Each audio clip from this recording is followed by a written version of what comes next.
Alright guys, I want to do this short video because there's nothing out there and I was looking for it. Nobody said anything, so I'm the person that's going to tell you you can use Super 16 lenses on your A6500, A6400, A whatever, at least those two cameras, and also on your GH5. Right now I'm using a super speed, and I hear you think like, yeah, of course I can use it, but we have this vignetting going on, it's like crazy. I mean, even if you shoot 4K, then how the and then I say this is it. This is a Super 16 lens. So if you shoot below T2 or T2.8, then it looks a little bit Frenchy. I found that T2.8 is like the sweet spot, you're fine there. I need to say, sometimes I'm like, why not, you know? There are a lot of movies with some fringing in it, so I just embrace it in some situation, but of course you cannot do that in every situation, and I wouldn't really embrace it in like professional interviews. On the A6400 I found that the image zoom at 1.9 has no vignetting. The image you're looking at right now is shot on my super speed Super 16 super lens.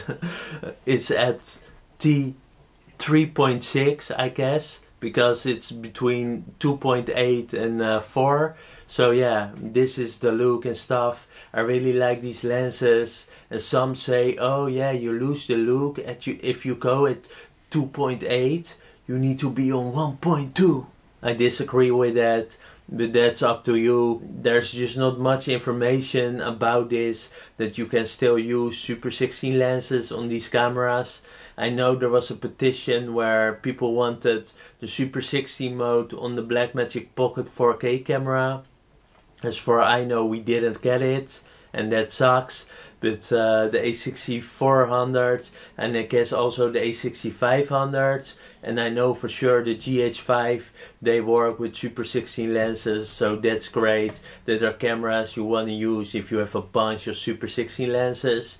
So if you have full frame camera, it's a different story, but APSC, which is basically Super 35, then you're fine with this image zoom. I wanted to put this out there because I only found one video on the GH5 with the super speed 9.5mm lens, and basically the conclusion was like, oh no, you cannot use it because it's French like crazy. And yes, that's true below 2.8, but if you go above or at 2.8, you're fine and it looks amazing. So I go through the apertures right now so you can see what it does and what not. So bear with me. So this is T1.3 and this is how it looks. So this is T2 and this is how it looks. I didn't do any ND or something, still 1/50 of a second, ISO 500, and this is how it looks.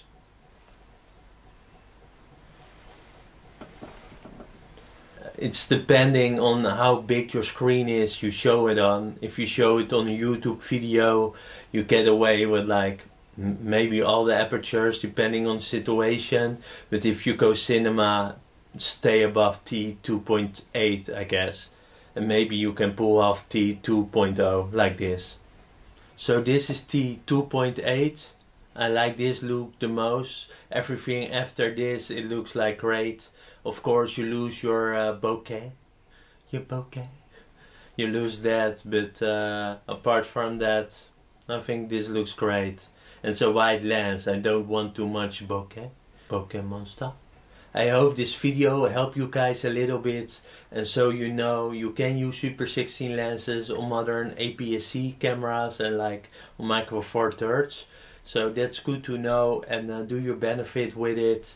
And please don't skyrocket Super 16 lenses prices, because I might want to buy some more. Like and subscribe if you feel inclined to do so, and I see you in the next one. Bye.